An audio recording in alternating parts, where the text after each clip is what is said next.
In today's video, I will be playing this Victor Aphelios deck, but the focus won't be on gameplay. What I'm going to do is play some Runeterra while I talk about all my dreams and wishes for the upcoming patch next week. So I'll narrate what's going on in the game a little bit, but mostly you'll just hear me ramble about balance with some visuals on the screen. Okay, so let's start from the top. The strongest decks in this patch by far were Thralls, Viego Deserter, Bard Demacia, Nerf Ezreal, Aphelios, Piltover list like the one I'm playing right now, and the up-and-coming TF Nami deck. In this meta, there was also like a huge gap between tier 1 decks and everything below it. And for me personally, that makes it pretty unenjoyable to play the game. And don't get me wrong, I still love Runeterra, so don't worry about that too much. I still had a blast playing, but for somebody that likes to build their own decks, it's pretty punishing when the meta has such a big gap between multiple decks instead of just one or two strong decks that are at the top. Also, quick shout out to Mastering Runeterra for sponsoring this video. Make sure to use code Snnuy on checkout for 10% off subscriptions. So basically the decks I just named are all about really big stats or having enough removal to deal with those big stats, like the Nerf Ezreal does, for example. Thralls are by far the most played deck in this meta. They also kind of dictate what other decks are being played or that are viable right now. Rubenzu, however, has made a tweet that talks about buffing landmark removal, and while I have no idea what that means, that could just be like making the cards that have that kind of removal better. It could also just mean printing new cards, I guess. Probably not, since they're just buffing it. But talking about a nerf that I would like to see to Thralls is pretty difficult because of that. What does buffing landmark removal mean? And what does that mean for a landmark deck like Thralls, right? I've seen a lot of people ask for Thralls countdown to go to 10, but I personally really dislike that change. Because that does a couple of things. It delays the 8/8s by a few turns, but eventually you still have to deal with a board full of 8/8s, right? Sometimes they high roll and they come down in the same turn, and sometimes they come like 1 or 2 turns later, but in the end, a board of 8/8s is what you have to deal with. I think it's okay for Thralls to be more consistent with Harbinger because the game plan against Thralls used to be, I hope they miss their landmark, which completely sucks as game plan. Harbinger fixes that, but with Sands of Time punishing open attacks and bringing back Infinite Akshan, I think it's time for a big nerf. A pretty good Calibrum there. I'm gonna try to talk a little bit about the game. Oh, okay, yeah, there we go. Opponent doesn't feel like playing that anymore. So we'll just go to the next and I'll keep talking about Thralls. I would actually prefer if they did a stat nerf on the Thralls themselves. And I think they could go in 2 directions of that. First is making them 8/4s, so that when a Thrall gets summoned, it makes it a little easier to remove like 1, maybe 2 of them, or just get some good blocks so you don't have to have an impossible attack where you just can't get through the 8/8 stats or whatever leftover stats they had from the damage they took on their attacking turn. Or just make them something like 6/6s, right? So like a -2 in stats, I think is fair with like how powerful they really are. But with Sands of Time and the Harbinger of Thralls being printed and added to the deck, it just got so consistent. And they basically get their game plan off turn 5 or turn 6 every single game. And that kind of consistency for a combo deck and that early in the game, making them almost unbeatable, is not a good space to be in for this card game. Especially since we just had another top tier landmark deck in Mona Shurima. I just think it's not great to have multiple landmark decks be that far up on the tier list because, again, the interaction issue, right, with landmark removal. And to go back to the tweet that Rubenzu made, the next card, or cards rather, that I would like to see changed are actually faded. And I don't know what faded card, maybe like multiple, but the play and cast merge that was like great for faded made the deck way too strong. And even though they've been kind of pushed out of this meta, the Disintegrate card is basically the entire reason why they weren't super good right now. So with Disintegrate getting changed, like Rubenzu tweeted, I'm scared that Faded will come back stronger than ever, especially when some of their natural predators are gone from the meta. Now that might be kind of a hot take because, yeah, again, not play that much this meta, but you have to do some preemptive nerfs too if you can predict what the meta is going to look like if you nerf the previous top tier meta decks. I don't know exactly what the Disintegrate nerf is going to mean, but I assume it means that Tough and Barrier will make sure that Disintegrate fizzles.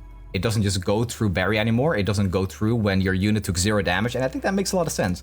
That's something I would like to see. I think that's good. Let's see, you're 2 out of 2. Okay. So, preemptive nerfs, important in my opinion. To stay on the topic of the play cast merge, Ezreal should also receive a nerf. I am actually a huge fan of the play cast merge change that they made because it just makes it feel better for the player that is playing a champion that benefits from it. Like for example, if I'm playing Lux, now I get the laser when I cast that 6-cost spell instead of having to wait for it to resolve. That makes Lux a lot stronger, but it also just, it feels a lot better to play the deck now because of that. And I think that's a really big deal. It feels less good when your opponent is able to play something that will just kill your Nexus at burst speed. That is the kind of play cat merch that I do not agree with. So I hope that there is going to be a change to that, because again, Ezreal is going to get completely broken at some point. I don't know when that is exactly, but he will be just way too powerful. And I don't know how they can change that. They can, for example, do that so that his text says that he only shoots the Nexus if the text resolves. I know that's what the play cast merge basically was, but maybe they should just specify that for Ezreal alone, because again, you need to approach this change card by card, in my opinion. Okay, next. And this one is on the thumbnail.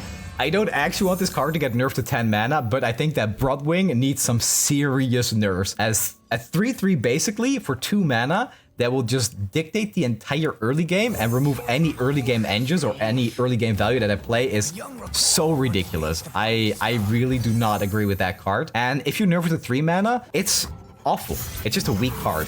And on 2 mana, it's broken. So it's like that kind of card that is just perfect at 2.5 mana, right? But we don't have half manas, so yeah, that doesn't really work. What I'd like to see is to change the text where the Broadwing gets Challenger if you behold another formidable unit. I think that would be a fantastic change. It makes it so that he's a little better in Galio decks, because we don't really see formidable decks. We just see formidable units played in like mid-range Demacia list instead of Galio being his actual own archetype. So that would be a good start, in my opinion. And there's also the Dragon Guard Lieutenant, right? The Dragon Guard Lieutenant is another card, completely irrelevant, because of the Broadwing. So depending on what happens, I would also maybe like to see the Dragon Guard Lieutenant go to that he also gets +1 health if you behold a dragon or something. Anything like that really would be great. I think overall, Demacia just has a lot of underlying issues. Like, it's the rally region, but they have so many good value units that you could just jam in any deck. And I think that makes the region really boring. So maybe in the future,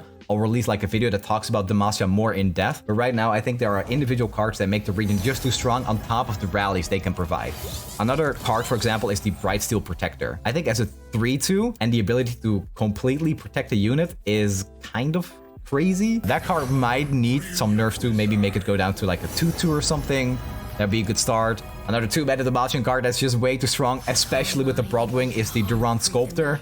I would like to see that go to like the first time you do it each round, or just make it go down to like a 2/1 or something. It'd be a good start, and it would put Demacia more in line, and maybe you can give them some more interesting cards that actually have their own unique archetypes instead of just being the rally region. Next, I'd like to talk about another 2-drop that has been too strong for a little too long, and that's House Spider. I think House Spider should be a 2/1, maybe. A different kind of unit, like not a spider or something, even though I think that's pretty irrelevant because you just like playing that unit in some value decks where you just need to have some early game blockers, but I think it just does its job a little too well in the early game. With all those 2-drops out of the way, I'd like to move on to something a little more spicy and something that has been extremely controversial. And I don't like saying that sentence during a Victor level up, but the most controversial champion of this set has easily been Bard. And that's because of Chimes. Now, a lot of people are talking about maybe make Chimes +0/+1 or +1/+0 at random, and I think that's a horrible change.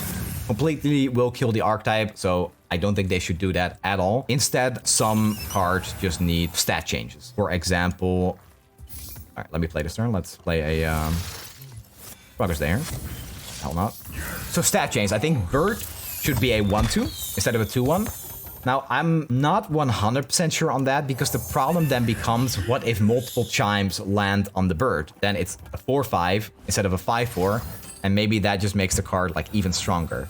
I don't exactly know what the implications for that might be, but I am a little bit scared of it. So there is that card. And also Bard himself might need a stat nerf, like maybe go from 2/5 to 2/4, just to make the overall Chime package a little bit weaker, because everybody's just playing it. It would be a good start. Yeah, it's really hard to talk about that one. I'm not sure. But Chimes need a nerf because it just feels so bad to get high rolled by one Chime landing on the Broadwing or something, or landing on your Poppy becoming a 3/4 again.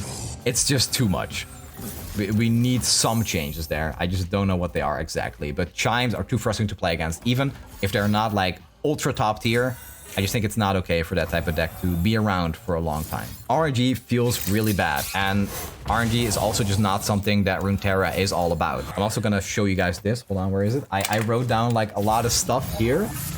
Oh, that's kind of low actually. Like here, like full pages of what I need to mention here, even more. So I don't forget anything. I wrote down like some quick notes, but This is just like me rambling. That's that. That's Bart, Chimes, RNG bad. Next up is Deserter. This card has really just given Viego like some new life, almost. Even though Viego was already really good with Shurima, he now has like multiple champions in his deck. I think what they need to do is just make sure so that the Deserter only gives +1/+1 whenever you summon a mist instead of +2/+2. Because if you play a single Camevoran soldier on turn 3, then your Deserter is a 7/6 on turn 5. And that is kind of ridiculous if you ask me. That's that. And now again, with the deck that I'm playing currently, I think another nerf that we should see is Flame Chompers going down to 0/1. They have been too strong for way too long. Also, Aurelion Soul level up. Flame Chompers are just free cards that make your attacks so much more powerful. They enable discard decks that have also been really strong for a long time. It made this type of invoke deck super consistent. It's because of Winding Light. Winding Light makes that just way too good, right? Winding Light is a sweet card, but Flame Chompers just make it too powerful, I think. So making them go down to like 0/1 will still make them really powerful, but just won't make it so that you can do like multiple pulls with it, and also makes it so that if Winding Light or if they get any kind of buff, they'll actually die. Could be a good start. Another Piltover card that, in my opinion, really needs to nerf. This has probably been the most frustrating card for me in the entire expansion, and he has been frustrated for a little while. It's Reggie, the Pharaoh's Financier, the magician that just pulls lethal out of nowhere every single time. I cannot stand that card, and I really think that he should get nerfed. And that nerf should probably not be Reggie going to 3 mana, because then he'll just be stronger in Tri-Beam decks. I think Reggie should be a 1/2, or maybe a 2/1. I don't know, anything, just make him unplayable or make it so that like getting that surprise lethal out of nowhere when you have no business winning the game a little less likely. Make it so that if you play him early, you're looking for a Glorious Evolution to get value later instead of just playing him in a late game and suddenly getting like a Shock Blast lethal or something. I hate that. You need to have some kind of tempo sacrifice if you play a card that can get a late game incredibly powerful card like that. And also GG to the opponents. Alright, so next card I want to talk about is the Gleaming Lantern. Not as much of a problem this season, but it remained untouched, and Gleaming Lantern and Phase are some of the most frustrating play patterns I have seen in Runeterra ever, especially the fact that if you play something like a Rainbow Fish, the Rainbow Fish just goes back to hand, attached to another unit, and you take even more elusive damage. Feels completely awful. I really just hate that Fey playstyle, and Gleaming Lantern is exactly what makes it consistent. So another nerf on top of that, or instead might even be making Phase cost 1 more if they go back to hand or something. Also, speaking of Chimes, here we go with the turn 1 Chime. Not great. Exactly the kind of thing I want to see nerfed. Gleaming Lantern is going to be a problem down the line. I think it promotes like also some really toxic playstyles because of elusives and the Bandle City RNG. It's hard to talk about nerfs for cards that currently don't see play, but cards that I know for a fact will cause a problem later on. So I think it should get nerfed now. So once these meta decks get nerfed, we don't suddenly go back to the Aphelios days, right? Aphelios, rather. Another card, doesn't see a lot of play now, but did see a lot of play last season and is kind of another card that pushes out a lot of cards out of the meta. And that card is Quicksand. Quicksand makes it difficult to play overwhelm strategies, some elusive strategies, and as much as I hate elusives, and I do want Quicksand to be a good counter to elusives, I still want it to be a little bit weaker so it doesn't just shut down like one champion completely. Shurima has just become a little too good at protecting their units with Quicksand, Hourglass, and Rite, so it feels like it's time to hit some of those cards. I would like to see Quicksand as a start, and this might have to be changed later because I'm not sure if it's enough. For a start, I would like it to do -1 to 2 attacking or whatever enemy units instead of -2. I think -1 is a good start. Probably not going to be enough, but as a starting point. Okay, and then some maybes that I wrote down are the Camevoran Soldier, maybe going to 2/3 instead of a 3/3. Not sure about that one. I don't know about the implications. I just think the card is slightly too strong, and Viego has been slightly too strong for a while, and I don't really want to nerf the Hydrovine, or I don't want to see that get nerfed, because that is a late game finisher, late game bomb. So that's that. Another maybe is Tentacle Smash and Eye of Nagake Boros, a combination of cards that should be played in Alawi decks, but see play like everywhere else. For example, in the TF Nami decks, I don't think we should see a Tentacle Smash, but it's like a 3 of there just because it's such insane removal for Bilgewater. I don't think those cards should get nerfed outright, but they should be looked at because It just makes no sense for a very specific card like that to be that powerful in other type of decks, right? All right, let's hope opponent cannot protect this. Okay. So, another deck that I am scared about, very scared in fact, is Twisted Fate Nami. This is an up-and-comer. This deck has been seeing a lot of play for, I don't know, like a week now maybe? Not that long, honestly. I am convinced that Nami is inherently just a very, very broken card. It really shows like the fundamental problems with Runeterra and elusives, and I don't think it's healthy for the game. Also, I am 100% sure that if Thralls and this Demacia Bard deck get nerfed, that Nami TF with Shadow Owls and maybe even the Piltover version will be tier 0. 100% convinced, so that needs some looking at 100%. Another deck that people are not sure about is Burn with Twisted Fate. No, not Twisted Fate, with Jin and Annie. I am surprisingly okay with that. I think it's a pretty healthy deck. It can be frustrating to lose to, especially if you're playing some kind of homebrew deck. I don't think it's too powerful. I like this new face, I guess, of Burn. It's nice to see champions actually matter in that style of deck, instead of just being like a Teemo 1-1 that just pushes 1 damage. Pretty boring, so I'm okay with Burn. Card I would like to see nerfed is Lee Sin, of course. Again, and this is just preemptive. Nerf Lee Sin so that he's not completely out of control when meta decks get nerfed, because he is being held back right now. That could change at any moment. Those are the nerfs, more or less. I also went through the entire collection to look for some buffs that I would like to see. And I'll just do champions first. I want to see a Callisto rework. A 4-3 fearsome that does nothing and is hard to level up. Feels pretty awful. I think she should just get changed entirely. Whoa, those are 6-5. I don't know what they can do. Just it needs to be a completely different champion, in my opinion. Next is Gnar. Gnar, and this is gonna be a hot take. Gnar should be a 4-3 again. Battle City has been weak, and if they decide to nerf face, I would honestly be pretty happy to just see Gnar be a generally good card for Battle City. I think it's time. I think a 3-3 actually killed him, and he was actually a pretty interesting champion. Making Gnar 4-3 again is fair. Another change, of course, is making Nocturne work with fearsomes, but that will probably never happen because after his last change where he gives -1 to the enemy board, -1 attack to the enemy board whenever you summon instead of play an ally, is gonna make it so that if he works with fearsome, he's going to be really, really strong and potentially toxic. And that might be scary too. Next is Leona. I would like to see buffed, and this is gonna sound weird, but I would like them to remove Overwhelm from Leona, and I would like to give her the text, "It's always day." I don't know why she doesn't have that already. Like, remove it from her Rune, make him a different type of card. But I really believe that that would make Daybreak infinitely more interesting to play. Remove Overwhelm, change her Rune, give her the text, "It's always day." Would be fantastic in my opinion. Next, Tahm Kench. Could be anything really. He makes no sense in Build Order still. He is forced to be played with Targon. Feels pretty bad. He absolutely has no support inside Bilgewater. As a start, maybe make his acquired taste 1 mana. Maybe he just needs additional support cards. I actually think that's even more likely that he just needs that additional support. Also, maybe Gangplank can go back to a 5-5 because, you know, he originally got nerfed for the sins of Plunder. Plunder has been pretty weak, pretty counterable. So GP back to 5-5 makes a lot of sense in my opinion.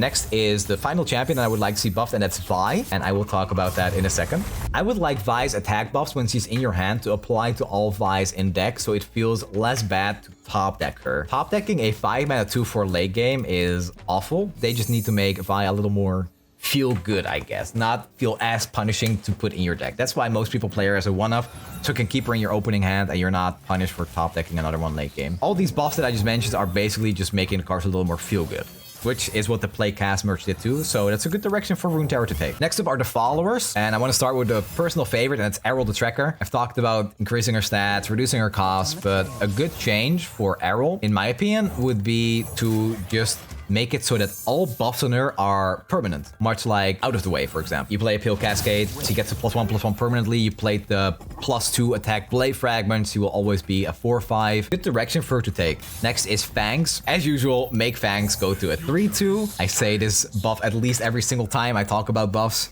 I just think that nerf is completely unwarranted, and I would like to see Riot go back to that. Yeah, I don't know. Targon is not the same without that card. I'll be completely honest. Then there's another one, and that's Living Legends, used to restore spell mana when you played it. And I would like that to return, because if you have 10 mana and 3 spell mana and you play Living Legends, it feels pretty bad. Because what happens is that you lose that 3 spell mana and you basically don't get the full mana refill. And it's just, It's just, it feels bad, and it's such a powerful card. Game ender for Targon, Celestial decks. A little buff wouldn't be too bad in my opinion. Would like to see Flower Child gain +1/+1 instead of +2 attack. Arena Mechacaster should be a Mecha Yordle to help Rumble level. I would like to see Unscarred Reaver and Star Shepherd go to a 0/4 because 0/3 cards just feel awful. And in the decks where they're supposed to see play, they're still really bad because they just don't do anything on turn 1. Next is the Egghead Researcher, the 1/3 from Demacia. I would like to see that go to a 2/2 instead, so it feels a little better to play him. Squeaker, remove Augment and make it a 2/2. Remove the Can't Block from Shark Chariot. I would like to see Yeti Yearling go to a 2/2, even though that one might be a bit controversial. Also, War Chefs go to 2/3, but only if there are more nerfs for Demacia, because if you just buff that and you don't touch Demacia in any other way, it's not really great. It's not a position you want to be in because it will just make Demacia early game and their 2-mana card even more powerful. Mantisole Student I would like to see as a 2/3. It's still a bad card. It's still going to be a bad card in any kind of burn deck. I think a 3-mana 2/3 that doesn't attack and only adds 1 extra damage is not that good. It's like a bad ballistic bot because you pay 1 more mana for it. It would make Jhin a little more playable in decks that aren't burn and more control style decks because you can actually work for his level up. Would make Jhin just a little more interesting because let's be honest, he's pretty boring right now. All right, we just go for as much damage as possible here, right? Okay, so Mantisole Student. I would also like to see the Lady of Blood go to a 3/4 because this card is just super fun to play with and she gives a really unique spin on the discard playstyle instead of just playing like Draven Scion aggro. It's super fun if you play that card with Reborn Grenadiers, for example, because you just keep summoning them like every turn. Another card is Justice Rider. I would like to see Justice Rider shuffle 2 Flash Bomb instead of 1. Small chains for an unplayable card. Snap Finds, in my opinion, should have Fearsome. The Siren, Misfortune's Boat, should be a 6 cost with a stat nerf to like a 3/6 or something. This is, again, an awesome card, and it would still probably be unplayable in the current version of Scouts, but it would make slower versions of attacks that, or of decks that like to attack a lot, be a little more playable. An awesome card. I want to see the Siren in more decks because I love playing it, but nobody else ever does. Last, I would like to see all landmarks like Vaults of Helia, Noxrai Arena, University of Piltover, all to go down to 4 or 3 mana because, again, unplayable cards. So that was it. Those are all my suggested changes. Please let me know what you think about this type of video because I might do more of them. I actually really enjoy doing this. I might use a different format because, again, while I'm playing a game, I feel like maybe the information I'm trying to tell you doesn't come across as clearly, but I definitely want to do more. So leave a comment, leave a like, let me know what you think, and I will see you in the next video.